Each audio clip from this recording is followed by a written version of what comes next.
Infinite length pendulum, पॉइंटला infinite length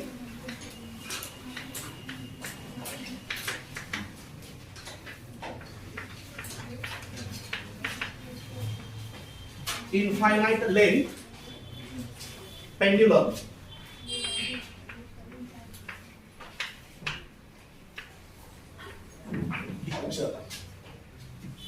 आपण हा जो फॉर्म्युला घेतला ना पेंडुलमचा जनरल फॉर्म्युला कुठला आहे, P is equal to 2 pi square root of L upon G. हा प्रॅक्टिकल पेंडुलम आहे. लॅब मध्ये जो आपण प्रॅक्टिकल करून हा फॉर्म्युला काढलेला आहे, जिथे मी जर पेंडुलम समजा तयार केला तर मॅक्झिमम लेंथ किती घेऊ शकतो पेंडुलमची मी, ह्या रूम मध्ये जर मला पेंडुलम इथे यूज करायचा आहे, लय जातं किती, 4-5 फूट घेऊ शकतो मी, 50 फूट 100 फूट घेऊ शकतो का, नाही आहे. म्हणजे आपण प्रॅक्टिकली जी लेंथ घेतो ते 10 फूट 5 फूट 4 फूट 3 फूट एवढ्या लेंथचा पेंडुलम आपण कन्सिडर करतो लॅब मध्ये.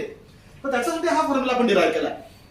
जनरल पेंडुलम असेल ज्याची length comparable to radius of earth असेल, असा पेंडुलम ज्याची स्ट्रिंग किती हाईटची आहे, comparable to radius of earth. Radius of earth किती असते, 6400 किलोमीटर, 6400 किलोमीटर. एवढ्या जास्त लेंथ जर पेंडुलम घेतला तर त्याचा जनरल फॉर्म्युला आहे, so time period of pendulum general formula आहे T is equal to 2 pi square root of 1 upon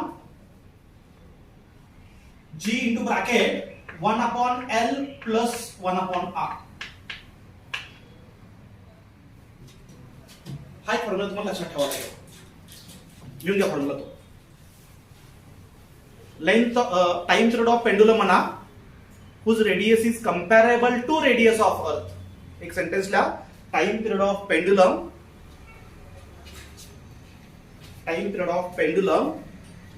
whose radius is comparable to radius of earth. हा जनरल फॉर्म्युला आहे. याच्यावर 100% न्यूमेरिकल विचारलं जाणार नाही. 100% म्हणतोय. त्याच्या केसेस महत्वाचे आहेत. हा फॉर्म्युला लक्षात ठेवायचा. मे बी ऑब्जेक्टिव्हला 4 ऑप्शन्स दिले जातील. Which option gives correct formula for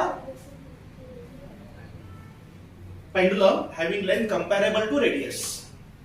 त्याची फर्स्ट केस आहे बघा, याला लक्ष द्या सर्वांनी. तिन्ही केस मी पहिल्यांदा सांगतो. Case first.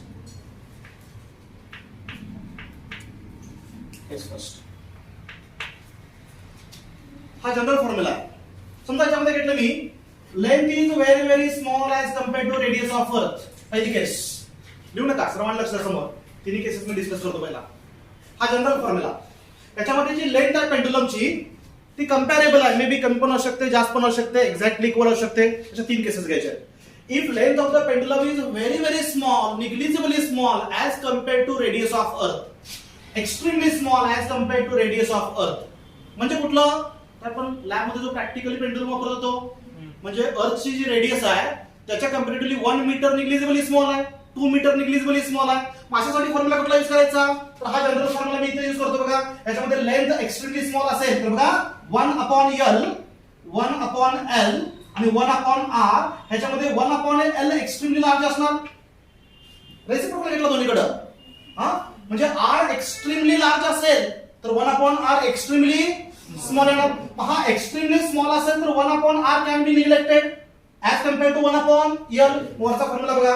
1 अपॉन L च्या कंपॅरेटिव्हली जर मी 1 अपॉन R निग्लेक्ट केला, हा निग्लेक्ट केला तर राहिला किती, इथं फक्त 1 अपॉन L. म्हणजे फॉर्म्युला काय आला आपला, P is equal to 2 pi square root of G into 1 upon L. म्हणजे हा L वर आला ना, म्हणजे काय आला L अपॉन, म्हणजे आपला रेग्युलर फॉर्म्युला. ही जनरल केस आहे. त्याच्यामध्ये ह्या जनरल केस मध्ये जर आपण R हा एक्स्ट्रीमली लार्ज कन्सिडर केला आणि length of pendulum extremely small consider केला तर आपला रेग्युलर फॉर्म्युला तो जो आपण प्रॅक्टिकली यूज करतो. So T is equal to 2 pi square root of L upon G. Clear झालं का. हा फॉर्म्युला कसा आला. आता सेकंड केस बघा. सेकंड केस अतिशय महत्त्वाची आहे. एक क्वेश्चन विचारणार तुम्हाला मी, कोण सांगतो. केस 2 बरोबर याच्या उलट. L is extremely large as compared to radius of Earth. 6400 kilometre radius of अर्थ आहे आणि मी पेंडुलम तयार केला जो 7000 किलोमीटरचा आहे, 100,000 किलोमीटरचा आहे, 1 मिलियन किलोमीटरचा आहे. इमॅजिनरी कन्सेप्ट आहे. ठीक आहे. म्हणजे लेंथ एक्स्ट्रीमली लार्ज आहे. त्यामुळे 1 अपॉन L काय येणार, 1 upon L. 1 upon L should be extremely small as compared to 1 upon R. म्हणजे 1 upon R च्या कंपॅरेटिव्हली आपण 1 upon L काय करू शकतो, निग्लेक्ट करू शकतो. मग यातला 1 upon L जर निग्लेक्ट केला तर फॉर्म्युला काय येणार, time period is equal to 2 pi square root of R upon. तर हा फॉर्म्युला तुम्ही याच्या आधी कुठे बघितलाय का? मी व्हॅल्यू सांगतो म्हणजे तुम्हाला आयडिया येईल. बघितलाय सॅटेलाइट मध्ये कुठं, सॅटेलाइट मध्ये कुठं बघितलाय? मी तर सॅटेलाइट मध्ये बघितलं नाही, मी ग्रॅव्हिटेशन मध्ये बघितलाय. काय सांगा ही व्हॅल्यू किती असते, हा फॉर्म्युला काय आहे, पटकन क्लिअर झालं पाहिजे. ग्रॅव्हिटेशन ज्यांचा तुमचा अभ्यास झाला आणि हे पटकन क्लिअर झालं पाहिजे. श्रीकांत व्हॅल्यू सांगतो म्हणजे क्लिअर होतं तुम्हाला. 84.6 मिनिट्स. ह्याच्यापेक्षा जास्त टाइम पिरियडचा पेंडुलम पॉसिबलच नाही आहे. ऑब्जेक्टिव्ह लावलं, what is maximum possible time period of the pendulum. Simple पेंडुलमचा टाइम पिरियड मॅक्झिमम किती असू शकतो, इमॅजिनरी तरी किती असू शकतो, मॅक्झिमम एवढाच असू शकतो. याच्यापेक्षा जास्त पॉसिबल नाही आहे. कारण एवढा टाइम पिरियड येण्यासाठी लेंथ किती घेतली मी, एक्स्ट्रीम लार्ज, जवळपास इन्फायनाइट घेतल्यासारखी झाली. एक्स्ट्रीम लार्ज म्हणजे जवळपास काय घेतली, इन्फिनिटी पेक्षा जास्त लेंथ घेऊ शकतो का आपण, नाही. म्हणजे हा मॅक्झिमम पॉसिबल टाइम पिरियड आहे पेंडुलमचा. क्लिअर झालं. ही थर्ड केस, सॉरी सेकंड केस. केस 3 बघा. केस 3, L is exactly equal to R. When length of the pendulum is exactly equal to radius of Earth, exactly तेवढे असेल तर तुम्ही व्हॅल्यू पुट अप करतो. L is equal to R put up करा. So 1 upon R plus 1 upon R, 2 upon R ना, बरोबर आहे ना, 2 upon R. म्हणजे टाइम पिरियड काय येणार, T is equal to 2 pi square root of R upon 2G. आणि हे जर कॅल्क्युलेशन केलं आन्सर तर एक्झॅक्टली 60 मिनिट म्हणजे 1 आवर. याच्यासोबत क्वेश्चन येऊ शकतो, if radius of pendulum, radius of earth is exactly equal to length of pendulum, what is the time period of simple pendulum. Answer किती येणार आहे, 60 मिनिट, 1 आवर. ही मॅक्झिमम व्हॅल्यू आहे. याच्यापेक्षा मॅक्झिमम व्हॅल्यू पॉसिबल, जास्त value possible. 3 cases काढला, लिहून घ्यावा. Second pendulum.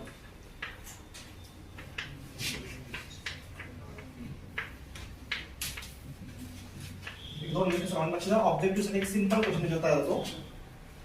हा सिंपल पॉइंट आहे. What is the second pendulum?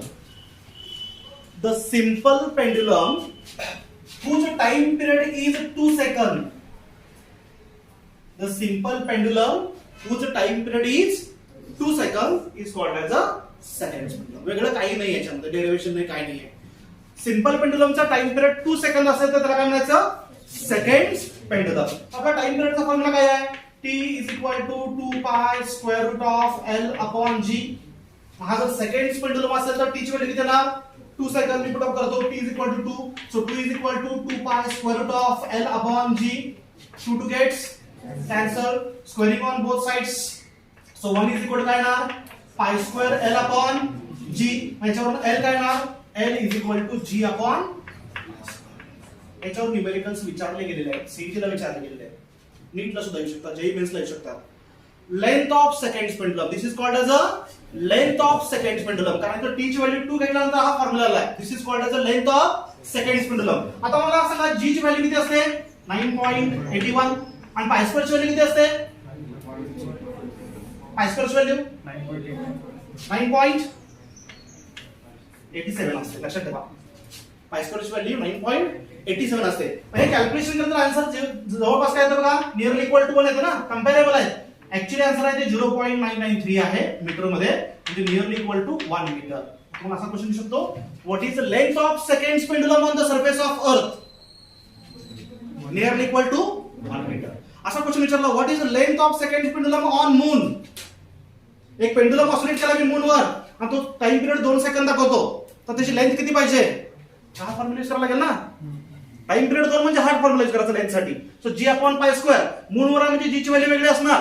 मग अर्थच्या कंपॅरेटिव्हली जी ची व्हॅल्यू किती आहे, 1/6 आहे. म्हणजे जी ला डायरेक्टली प्रोपोर्शनल आहे. मग जी जर 1/6 ने कमी होत असेल तर लेंथ सुद्धा काय होणार, 1/6.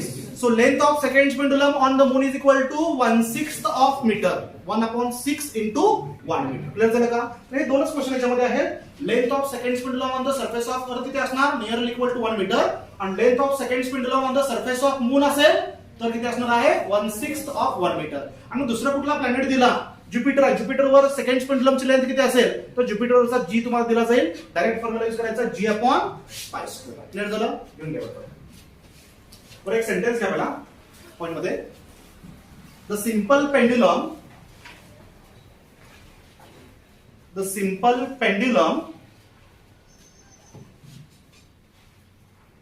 having time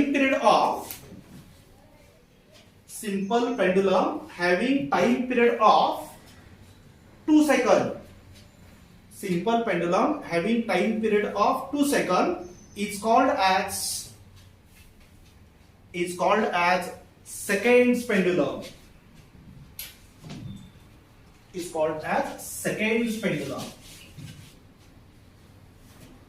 Thus, for seconds pendulum, t is equal to 2 seconds.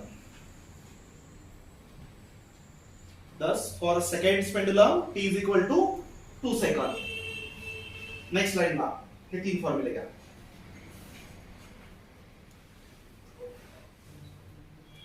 t is equal to 2π√L/g.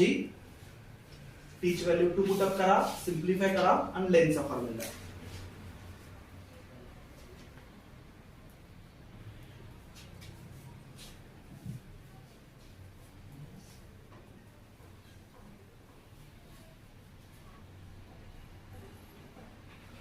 L is equal to g/π². लक्षात ठेवायचं महत्वाचा फॉर्म्युला आहे. सेकंड पेंडुलम वर क्वेश्चन विचारला तर फक्त लेंथ वर विचारला जातो. Calculate length of seconds pendulum. L is equal to g/π². पुढे मेन्शन करा this is the length of seconds pendulum.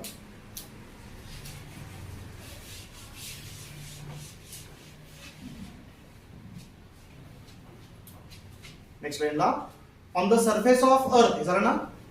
Writing fast होत नाही ना. on the surface of earth length of seconds pendulum is next line ला L is equal to g/π² is equal to 0.993 meter. त्याला nearly equal to 1 meter.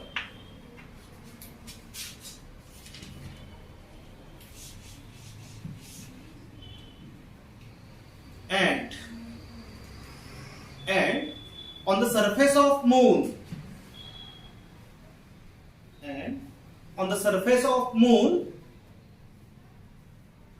length of seconds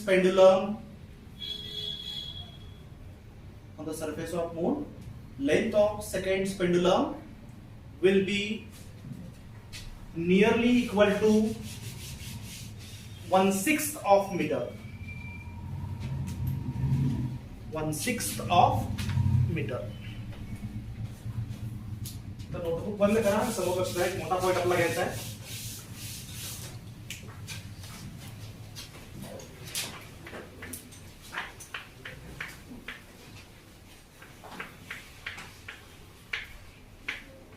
हा point CET साठी नाही आहे तर नीट आणि जेई साठी आहे. Compound pendulum.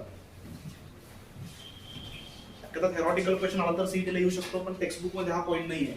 ओके तर नीट आणि जेई मेन साठी हा पॉइंट आहे कंपाऊंड पेंडुलम. सर्वांनी लक्षात घ्या. हा जो फॉर्म्युला आहे तो काही टॉपिक मध्ये परत आपल्याला यूज करायचा आहे. सेंटर ऑफ मासची कन्सेप्ट आहे बघा त्याच्यामध्ये काही वेळेला यूज करता येते. किंवा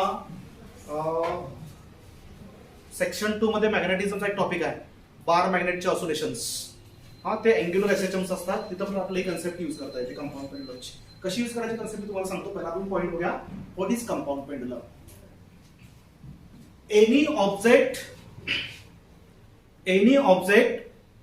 any rigid body which is oscillating about the point of suspension is called as a compound pendulum. समजा हे पेज आहे. हे पेज इथं मी फिक्स केलं आणि मी असं ऑसिलेट केलं. याला आपण सिंपल पेंडुलम म्हणू शकत नाहीये कारण सिंपल पेंडुलम साठी कंडिशन आहे. काय कंडिशन आहे. a bob suspended by a thread. bob should be a point mass पाहिजे. हा हेवी पॉइंट मास पाहिजे आणि स्ट्रिंग शुड बी अ इनएक्सटेन्सिबल आणि वेटलेस पाहिजे. ठीक आहे. इथं अशी कंडिशन नाही आहे.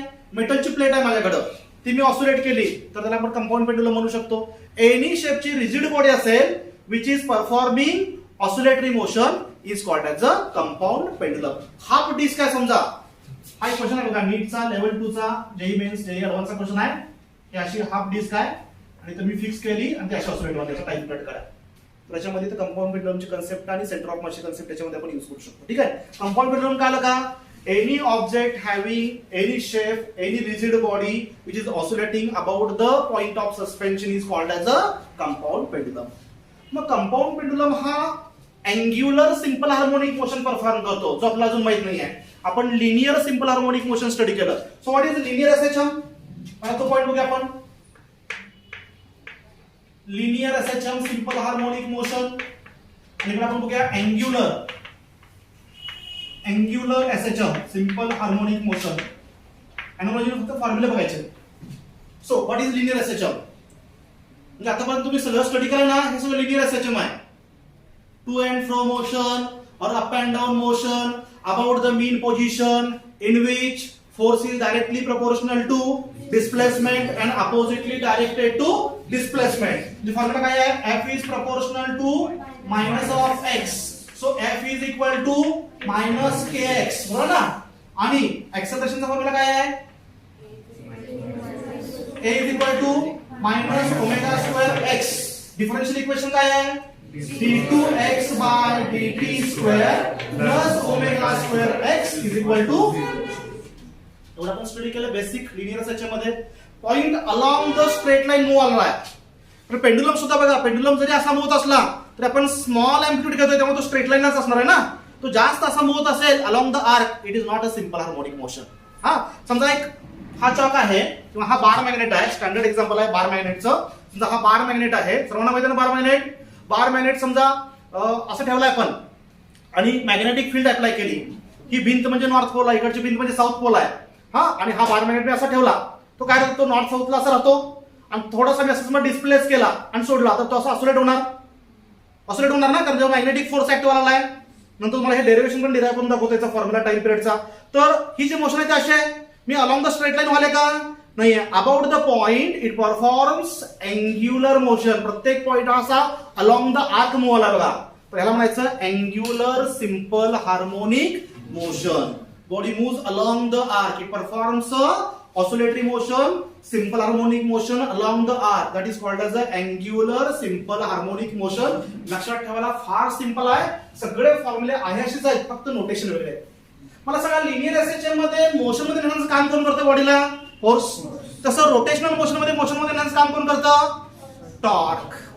बॉडीला रोटेशनल मोशन मध्ये कोण नेतं? जिथं रोटेशनल मोशन आहे तर टॉर्क असतो, लक्षात ठेवायचं. So torque is the physical quantity which is analogous to force. म्हणजे इथं फॉर्म्युला येणार असा अनालॉगसली अँग्युलर एसएचएम मध्ये torque is directly proportional to minus of theta. Definition काय झाली बघा.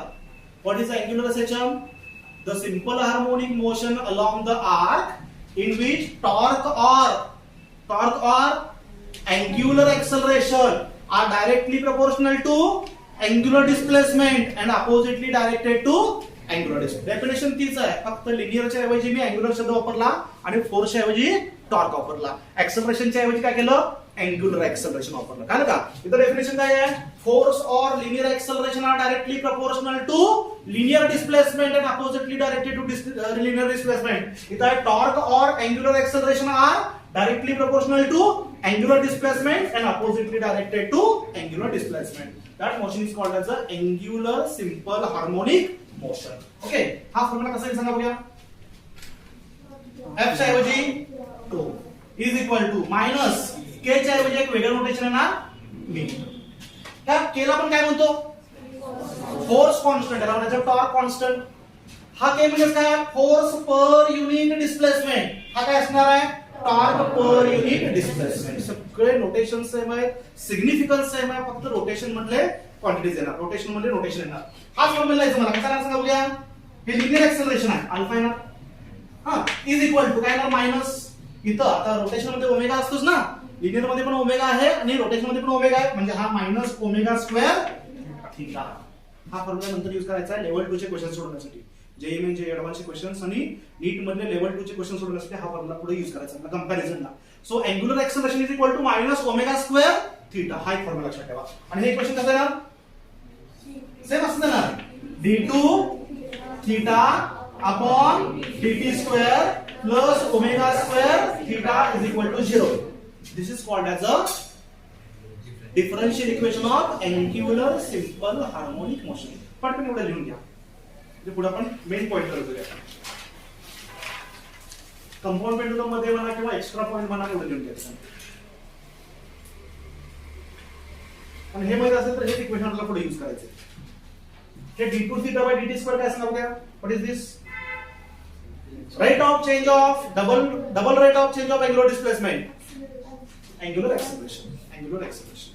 हे linear acceleration आहे, हे angular acceleration आहे.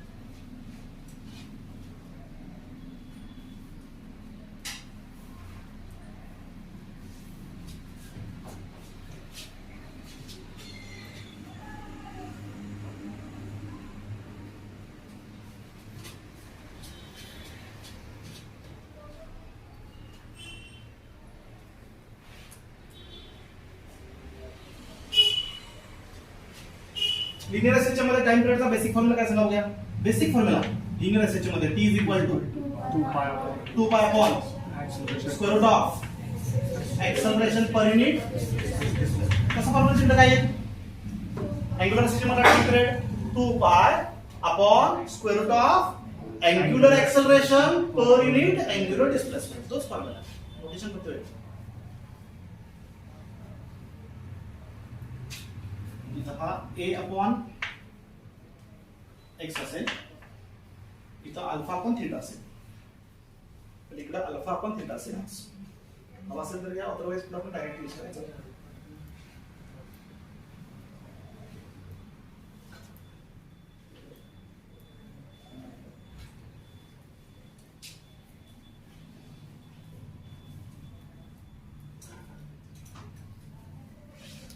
The oscillatory motion along the arc in which torque or angular acceleration are directly proportional to angular displacement and oppositely directed to angular displacement is called as a angular simple harmonic motion. हा जास्त detail मध्ये नाही आहे, कारण ते दोन्ही examples पूर्वीच्या syllabus मध्ये आम्ही जेव्हा मारलो होतो ना, त्याच्यावरचे एक्झाम्पल होते. बार मॅग्नेटिक्स एक्झाम्पल होतं. ते एक्झाम्पल सगळे आता सिलेबस मधून काढून टाकले. तुम्हाला माहित असेल मी हा एक्स्ट्रा पॉइंट घेतला, लक्ष द्या. So what is compound pendulum?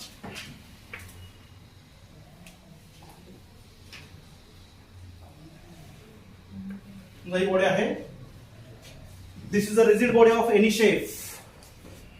एक रिजिड बॉडी घेतली आपण, इथं फिक्स केली, बॉडी सस्पेंडेड फ्रॉम हियर, आणि या बॉडीचा सेंटर ऑफ ग्रॅव्हिटी समजा इथपर्यंत असेल. हा सेंटर ऑफ ग्रॅव्हिटी आहे for example. This is the centre of gravity of the body. A body of rigid body of any shape which is suspended from point O and it oscillates about this point of suspension. He body अशी oscillate होणार आहे. हा, तर हे जे distance आहे, distance of the point of suspension from the centre of मास और centre of gravity, दोन्ही एकाच ठिकाणी असणार ना. सेंटर ऑफ मास आणि centre of gravity, body small असेल अर्थच्या साईडच्या कंपॅरेटिव्ह तर एकाच ठिकाणी असणार. सेंटर ऑफ मास पण इथेच आहे, सेंटर ऑफ ग्रॅव्हिटी पण इथेच आहे. ह्याला म्हणायचं लेंथ ऑफ कंपाऊंड पेंडुलम. पण generally length of compound pendulum कसं घेतो? सिंपल पेंडुलम मध्ये लेंथ कशी मोजतो आपण? Length is always measured from centre of mass.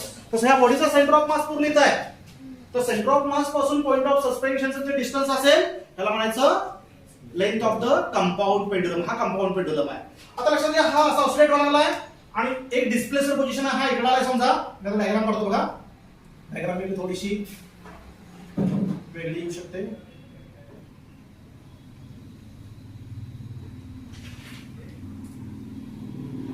Exact shape काढता येणार नाही, पण लक्षात घ्या तीच बॉडी आहे. तीच बॉडी थोडीशी काय झाली इकडे सरकेल. ठीक आहे, हा सेंटर ऑफ मास होणार, हा इकडे जाणार ना, सेंटर ऑफ मास इथपर्यंत आला. दिस इज सेंटर ऑफ मास. हे डिस्टन्स किती असणार? गेला असणार. क्लिअर होतंय ना? ओके, बॉडी अशी डिस्प्लेस झालेली आहे. हा, आता मला सांगा, ह्या डिस्प्लेस्ड पोझिशन कोणते कोणते फोर्स ऍक्ट होते? What are the different forces acting on the body in the displaced position? What are the different forces? First is weight. So weight of the body always acts to the centre of gravity ते downward असणार, समजा mg is the weight. Okay, आणि कुठला force असेल, body अशी oscillate वर आले, rigid body आहे, डिस्प्लेसच्या पोझिशन मध्ये दोरीने बांधलेलं नाही आपण, हे स्प्रिंग वगैरे काय नाही आहे, बॉडीच डायरेक्ट ऑसिलेट वर आले, फक्त वेट असणार ना, वेट फक्त असणार, तर वेट ह्या डायरेक्शनला आहे.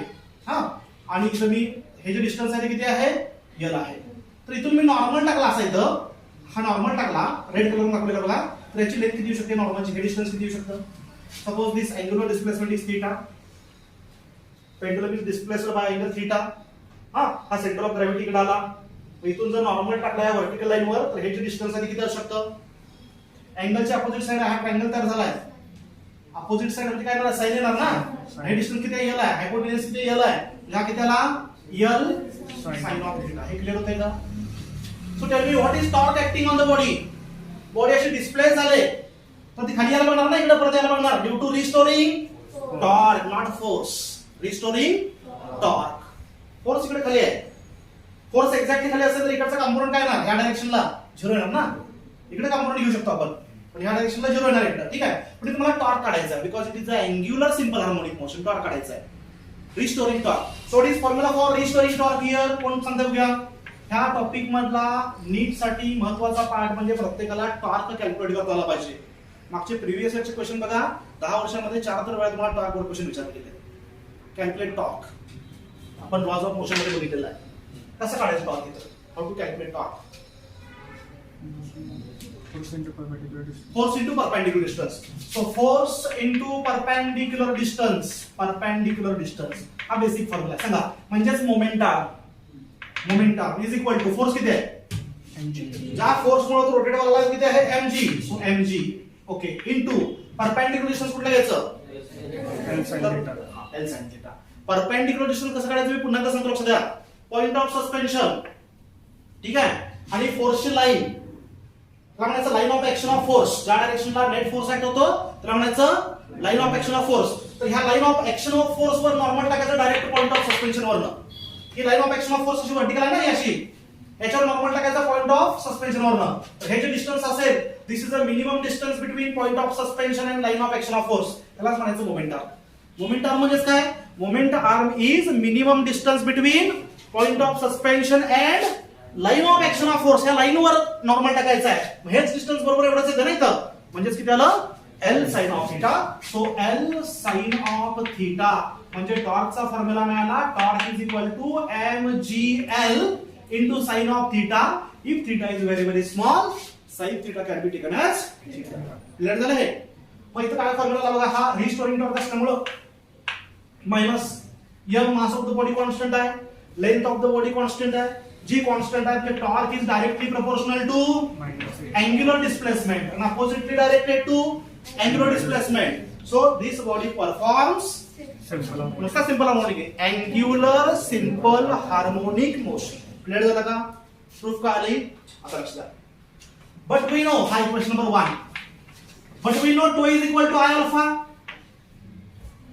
रोटेशन मोशन मध्ये झालेला आहे, इज इक्वल टू I म्हणजे काय, d2 theta by dt square alpha झाला इनटू काय ना उलट लिहिलं मी I अल्फा. ठीक आहे, 2 is equal to I alpha, अल्फाची व्हॅल्यू किती असते, d2 theta by dt square. तर हे हा फॉर्म्युला जो सेकंड आहे तो, आणि इक्वेशन नंबर 1 मी इक्वेट करतो. सो आपला इक्वेशन मिळेल d2 theta by dt square into I is equal to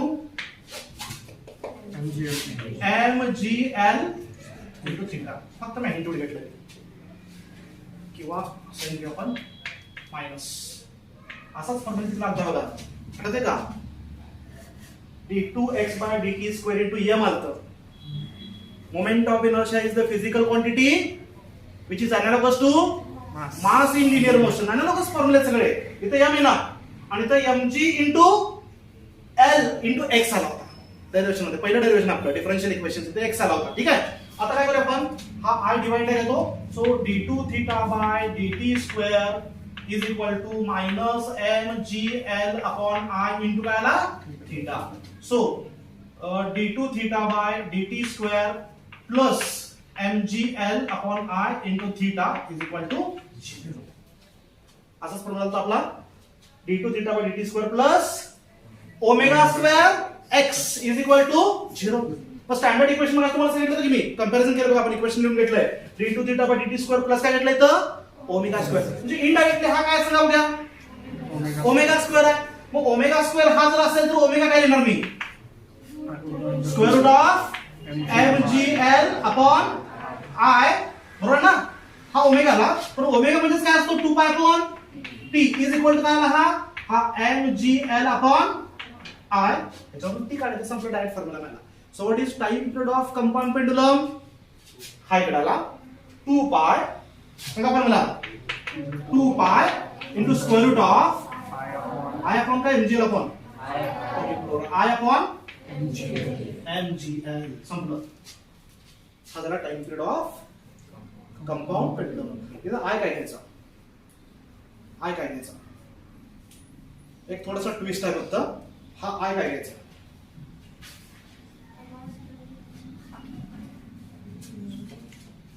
I काय mr स्क्वेअर मधलं m काय घ्यायचं. मग I मोमेंट ऑफ इनर्शियाचा बेसिक फॉर्म्युला ना mr स्क्वेअर, तो कधी यूज करायचा, body is very very small, point mass साठी यूज करायचा.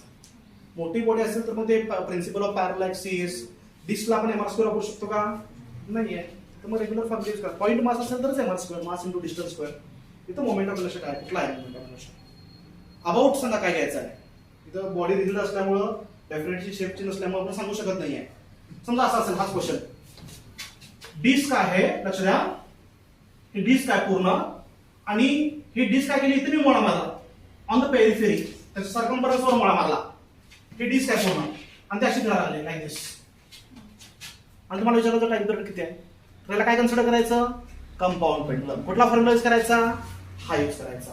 याचं मास तुम्हाला दिलं जाईल, जी दिला जाईल, एल कुठला घ्यायचा, इथं एल किती घ्यायचा या केस मध्ये, याच्या सेंटर ऑफ मास पासून डिस्टन्स म्हणजे किती असणार, सेंटर ऑफ मास मध्येच असणार ना. म्हणजे एल इज इक्वल टू किती आला, आर आला. राहिलं काय फक्त मला इथं आय माहित नाहीये, मग आय कुठला घ्यायचा, इथं आय किती घ्यायचं सांगा तुम्हाला,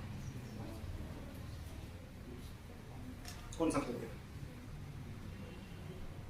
ही डिस्क आहे ब्लॅकबोर्डचा, एवढं ब्लॅकबोर्डला समजा कट केलं इथं mr स्क्वेअर बाय 4. डायमीटर कुठे आहे, ही डिस्क अशी कट केली मी, हीच डिस्क आहे, इथं मुळा मारलंय कशी बनवलं.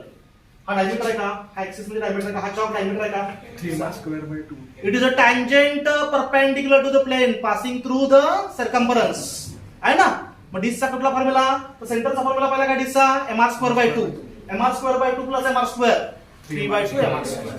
डिस्कचा फॉर्म्युला ना about tangent perpendicular to the plane, हा 3 बाय 2 mr स्क्वेअर. तर तो मोमेंट ऑफ इनर्शिया किती त्याचा 3 बाय 2 mr स्क्वेअर.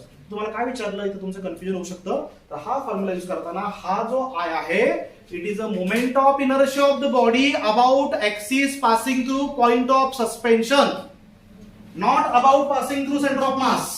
मग तुम्हाला सेंटर ऑफ मासचा मोमेंट ऑफ इनर्शिया दिला असेल तर काय करायचं, डायरेक्ट इथं principle of parallel axis use करायचं. हा आयओ आणि हा I C, I O is equal to I C plus mx square, याची म्हणजे किती आहे, एल आहे. तुम्ही आयसी काढू शकता, मग आयसी यूज करू शकता, कळलं का. पण ह्या फॉर्म्युला मधला जो आय आहे, it is a moment of inertia about axis passing through point of suspension in perpendicular to the plane of the figure. काय डाऊट आहे तर कुठला सेंटेन्स कुठला फॉर्म्युला काम नसेल तर विचारू शकता. रेग्युलर मेथड यूज केले, रेग्युलर असेच्या मध्ये फॉर्म्युला कसे डिराइव्ह केले बघा. तुला फॉर्म्युला कळला नसेल, समजत नसेल तर लगेच विचारू शकता.